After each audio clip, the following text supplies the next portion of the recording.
Leitura do livro Principais Julgados do STF e do STJ, comentados, do professor Márcio André Lopes Cavalcante. Judiciário 8.9. Teto remuneratório da magistratura federal não pode ser superior que o da magistratura estadual. Teto remuneratório. A Constituição Federal prevê, em seu artigo 37, inciso 11, o chamado teto remuneratório, ou seja, o valor máximo que os agentes públicos podem receber no país. O objetivo do Constituinte foi o de evitar que alguns agentes públicos recebessem os chamados supersalários, que são incompatíveis com o serviço público. Além de um teto geral, nacional, o dispositivo constitucional prevê limites específicos para o âmbito dos estados e municípios, chamados de subteto. O teto geral do serviço público no Brasil é o subsídio dos ministros do STF, que atualmente está em R$ 39.293,32, conforme prevê a Lei nº 13.752 de 2018. A que se aplica o teto? Aplica-se aos agentes públicos independentemente do tipo de vínculo, estatutário, seletista, temporário, comissionado, político. O teto se aplica à administração direta e indireta. Agentes públicos da administração direta se aplica sempre. Agentes públicos das autarquias e fundações se aplica sempre. Empregados públicos das empresas públicas e sociedades de economia mista, o teto somente se aplica se a empresa pública ou a sociedade de economia mista receber recursos da União, dos Estados, do Distrito Federal ou dos municípios para o pagamento de despesas de pessoal ou de custeio em geral. Artigo 37, parágrafo 9º. Quais as parcelas incluídas nesse limite? Como regra, o teto abrange todas as espécies remuneratórias e todas as parcelas integrantes do valor total percebido, incluídas as vantagens pessoais ou quaisquer outras. Exceções. Estão fora do teto as seguintes verbas: a. Parcelas de caráter indenizatório previstas em lei. B. Verbas que correspondam aos direitos sociais previstos no artigo 7º, cumulado com o artigo 39, parágrafo 3º, tais como 13º salário, terço constitucional de férias, etc. C. Quantias recebidas pelo servidor a título de abono de permanência em serviço. D. Remuneração em caso de acumulação legítima de cargos públicos, conforme o STF decidiu no recurso extraordinário 612.975. Exemplo: se determinado ministro do STF for também professor da UNB, ele irá receber seu subsídio integral como ministro e mais a remuneração decorrente do magistério. Nesse caso, o teto seria considerado especificamente para cada cargo, sendo permitido que ele recebesse acima do limite previsto no artigo 37, inciso 11 da Constituição Federal, se considerarmos seus ganhos globais. Os proventos recebidos pelo agente público aposentado também estão submetidos ao teto? Sim. A redação do artigo 37, inciso 11, menciona expressamente os proventos. O teto remuneratório existe desde quando? A redação originária da Constituição Federal de 88 já previa a existência de um teto remuneratório, mas o dispositivo constitucional não era auto-aplicável. Assim, na prática, o teto só foi implementado com a Emenda Constitucional 41 de 2003. Confira a evolução histórica do tempo.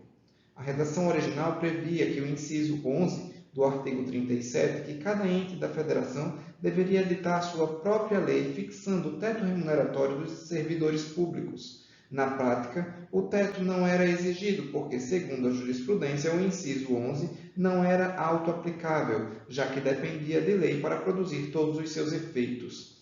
A Emenda Constitucional 19 de 98 alterou esse inciso, estabelecendo que o teto remuneratório seria um só para todos os servidores públicos do país, sendo este o limite do subsídio mensal dos ministros do STF.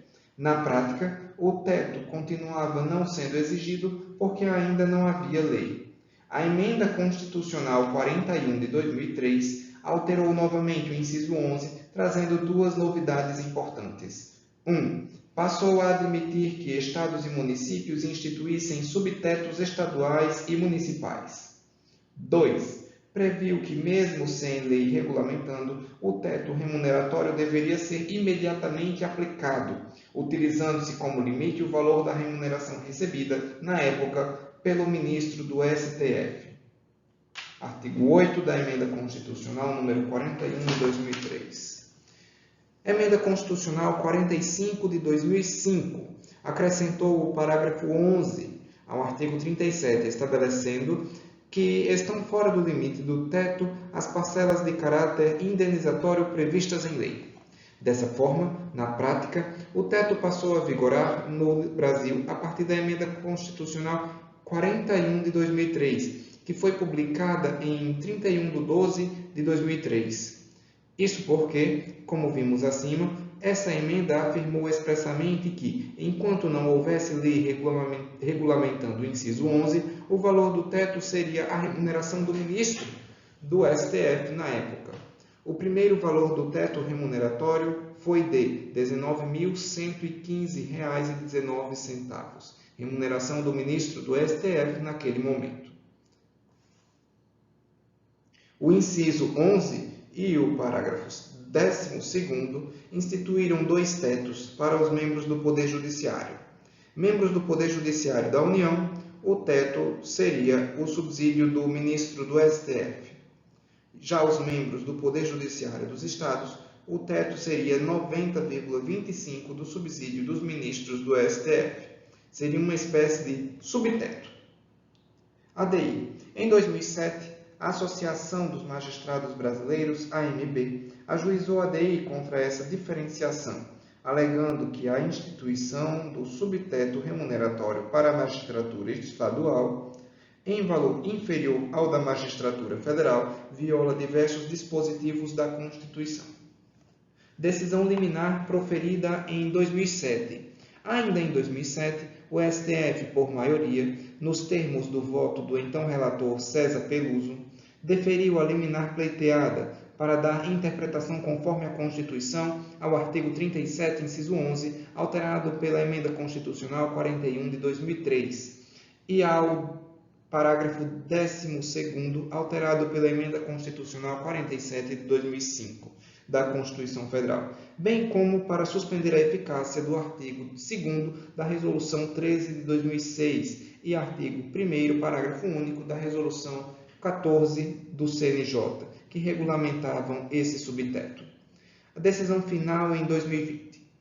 Em 2020, o plenário do STF confirmou a medida cautelar anteriormente deferida e julgou procedente o pedido formulado para dar interpretação conforme a Constituição ao artigo 37, inciso 11 da Constituição Federal, a fim de afastar a submissão dos membros da magistratura estadual da regra do subteto remuneratório e declarar a inconstitucionalidade do artigo 2º da Resolução 13 de 2006 e do artigo 1º do parágrafo único da Resolução 14 de 2006, ambas do Conselho Nacional de Justiça. Magistratura Nacional tem caráter nacional.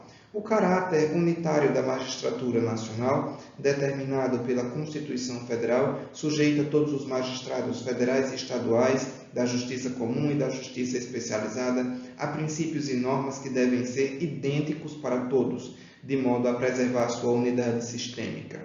Ademais, o artigo 93, inciso 5 da Constituição, revela expressamente o caráter nacional da estrutura judiciária brasileira, inclusive no escalonamento vertical dos subsídios. Se a própria Constituição define os mesmos princípios e normas fundamentais para conformar toda a magistratura, notadamente na disciplina dos subsídios, não há como ela mesma impor tratamento diferenciado em relação ao teto de vencimentos. Os magistrados federais e estaduais desempenham iguais funções, submetidos a um só estatuto no âmbito nacional, sem qualquer superioridade de mérito suficiente a justificar esse tratamento diferenciado. Não é possível o estabelecimento de subteto remuneratório para a magistratura estadual inferior ao teto remuneratório da magistratura federal. A correta interpretação do artigo 37, inciso 11, parágrafo 12 da Constituição Federal exclui a submissão dos membros da magistratura estadual ao subteto remuneratório. Plenário do STF, ADI 3.854 e ADI 4.014. Ministro relator Gilmar Mendes.